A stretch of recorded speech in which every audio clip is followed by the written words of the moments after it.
Vážené kolegyne, vážení kolegovia, prajem vám príjemný dobrý deň.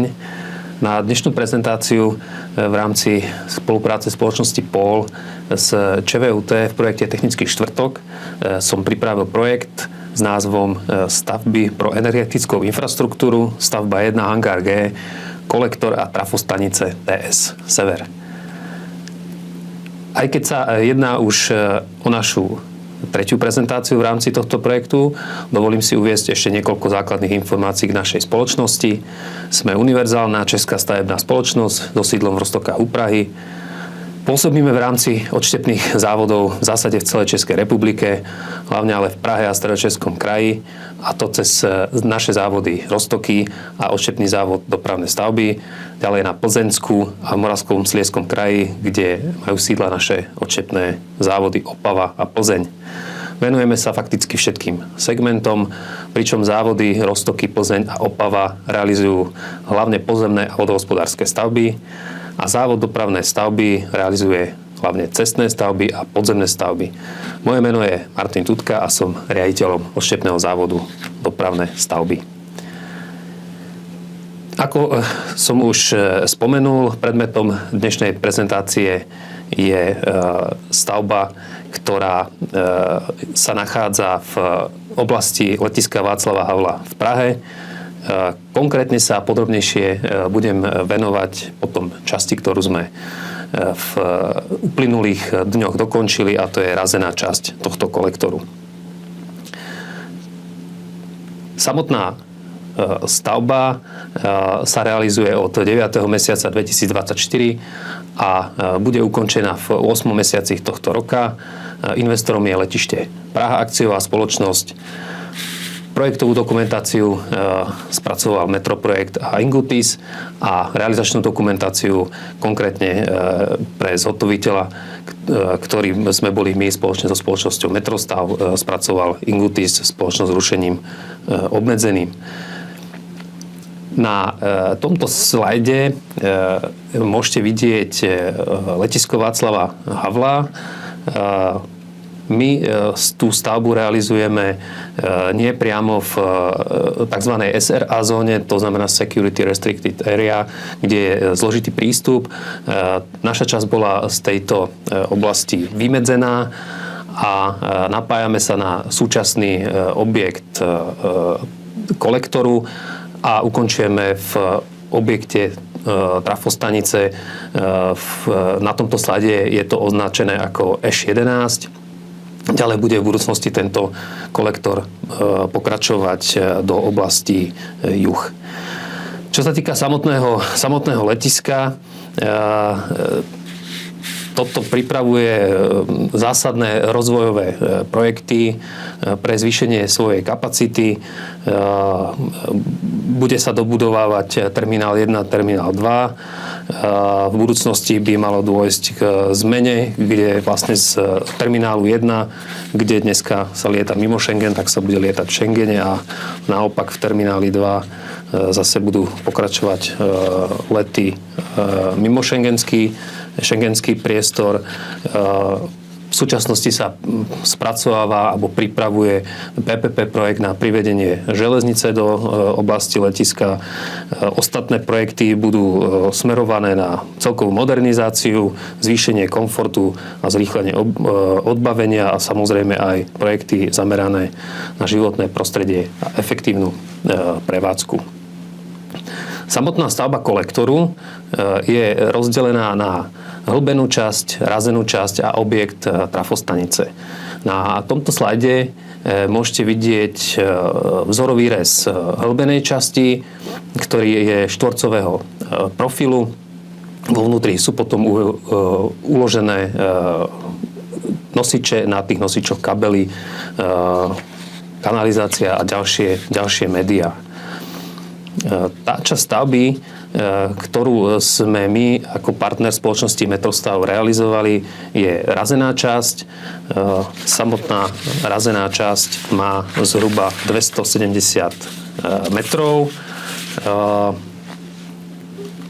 Na tomto slajde môžete vidieť profil, s ktorým uvažovala dokumentácia pro provedení stavby. My sme v rámci spracovania realizačnej dokumentácii pristúpili k čiastočnej úprave jednak v postupe ražby aj v lepšom tvare pre ražbu. Na nasledujúcom slajde potom môžete vidieť profil po realizácii definitívneho ostenia. V náväznosti na úpravu profilu primárneho ostenia došlo aj k miernej úprave samotného tvaru definitívy. Samotný postup prác v razenej časti bol realizovaný z dvoch šachiet, a to zo šachty Š8 a Š9. Na každej šachte bol postup otvárania čelby iný. Zo šachty Š8 sa razilo na obidve strany, to znamená z Š8 do technickej komory 7 a rovnako do šachty 9. Takže sa robila rozrážka na obidve strany z tejto šachty. Čo sa týka ražby z portálu na šachte 9, tam bola vyhlbená rampa a prístup k čelbe a aj odťažba z tejto šachty bol po rampe. Takže na tomto slajde je vidno, že všetká zvislá doprava jednak materiálu, ale aj pracovníkov bola buď v klietkami cez žeriav alebo lezným oddelením. To je ako veľmi dôležité pre postup tých prác, pretože logistika s materiálom je veľmi obmedzujúca z hľadiska času, pretože nedokážeme do tejto šachty dostať ako ďalšie mechanizmy z hľadiska bezpečnosti práce. Na ďalšom slajde je už vidno postup prác teda zo šachty Š8 v smere k technickej komore číslo 7. Na tomto slajde môžete vidieť pohľad od šachty Š9 smerom k hlbenej časti, kde je vidno v ľavej strane fotky zjazd rampou, ktorou k týmto zjazdom bola realizovaná odťažba na medzidepóniu, rubaniny na medzidepóniu. Môžete vidieť, že geológia v tomto úseku bola pomerne priaznivá, horniny boli kompaktné, nedochádzalo k nejakým zosuvom ani k nejakým mimoriadnym udalostiam. Na ďalšom slajde môžete vidieť ražbu v kalote. My sme pre stiesnenosť prostredia zvolili stroj Brock 520D, ktorý mal je to v podstate výkonný búrací stroj, takže samotná odťažba bola dvojzúbcom, prípadne v prípade, keď boli tvrdšie horniny, tak bolo búracie kladivo na tomto stroji. Využili sme aj to, že sme na tento mechanizmus skúpili lafetu, z ktorou bolo možné vrtať a aj striekací nastavec, takže dali sa s týmto strojom realizovať aj striekarné betóny v primárnom ostení. Na tomto slajde je vidno odťažba jadra. Celý profil bol v rámci ražby rozdelený na dve časti, kalota a jadro. Profil ražby bol zhruba 30 metrov štvorcových. Na následujúcom slajde je už možno vidieť prerážku v kalote. ten postup prác vzhľadom k stiesneným podmienkám a možnosti nasadenia techniky bol približne 1 meter za pracovnú smenu. Ražba prebiehala v režime 24/7, to znamená, za jeden pracovný deň bolo možno urobiť 2 postupy, či už v kalote alebo v dne. Po dokončení ražby v plnom profile bola umiestňovaná po celej dĺžke z titulu toho, že betóny v definitívnom ostení boli ako vodostavebné, tak bola umiestnená separačná fólia, následne prebiehali armovacie práce a samotná betonáž definitívneho ostenia. Pre betonáž definitívneho ostenia sme si nechali vyrobiť formu, hydraulickú posuvnú formu vo firme Nest Service v Brne. Toto nám umožňovalo betonovať v podstate každých 36 hodín jednu dilatáciu. Pracovná dĺžka jednej betonáže bola 10 metrov. Takže na nasledujúcom slajde už môžete vidieť betonáž dna.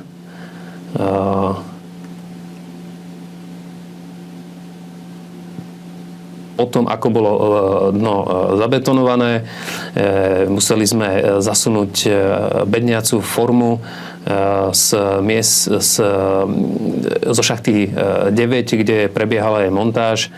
Sme museli formu zasunúť a potom ústupom sme betonovali definitívne ostenie. To môžete vidieť na ďalšom slajde, rozvinutý postup prác, to znamená separačná fólia, následne armovanie hornej klemby a na snímku môžete vidieť aj betonársky voz vo fáze po zabetonovaní a odbednení pripravený na presun.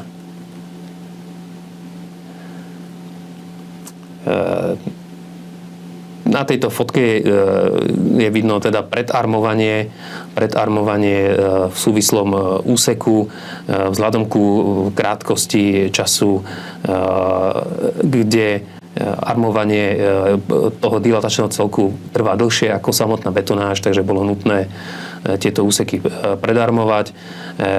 S postupom času dochádzalo aj k tomu, že prístup, ktorý bol na stavbu z 3 šachiet, sa postupne uzatváral kvôli tomu, že šachty boli postupne betonované a uzatvárané, takže nebolo možné využiť tieto šachty pre logistiku materiálu.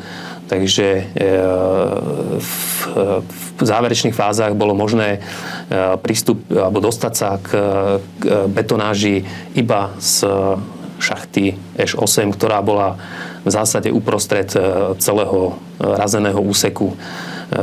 Aby sme si tie činnosti trochu uľahčili, mali sme predvrtané otvory skrz nadložie, cez ktoré sme mali dovedené hadice k betonáži, k betonárskej forme.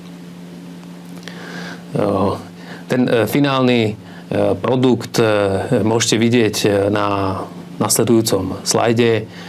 Nie je to úplne finálny produkt. Ešte na záver boli na dne betonované spádové betóny, kde by v prípade vzniku nejakého kondenzátu, v prípade zatopenia sú urobené odvodňovacie kanáliky. Takže to je finálna fáza, sú pochodzie, spádové betóny na dne.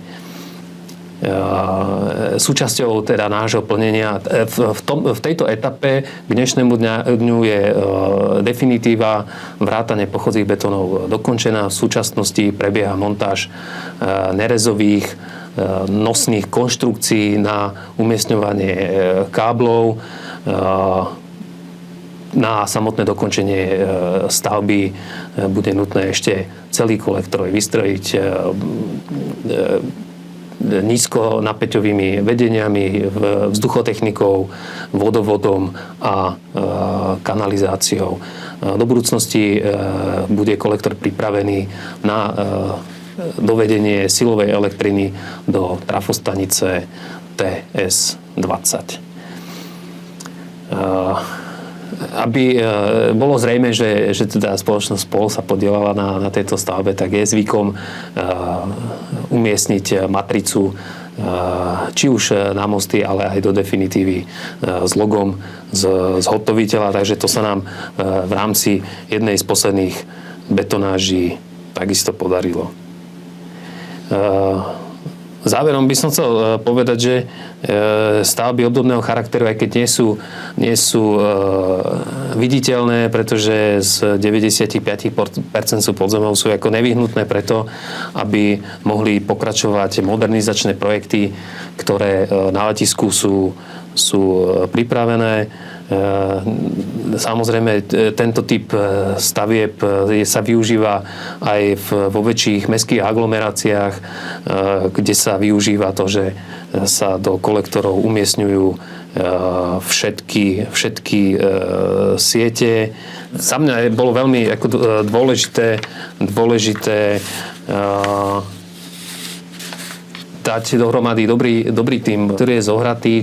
Doba výstavby bola ako veľmi, veľmi krátka, takže vedieť správne vyhodnocovať geologické podmienky tak, aby práce prebiehali bezpečne a časovo optimálne nákladovo je nevyhnutné. Budem veľmi rád, ak aj v radoch študentov ČVUT sa nájdú nadšení tunelári, aby sme mohli priebežne naše týmy doplňovať. Pre toho, kto by mal záujem, tak na konci kvietna v termíne 25. až 27. bude prebiehať konferencia podzemní stavby Praha, kde naša spoločnosť bude mať svoj stánok, takže všetci sú vítaní. Ďakujem za pozornosť.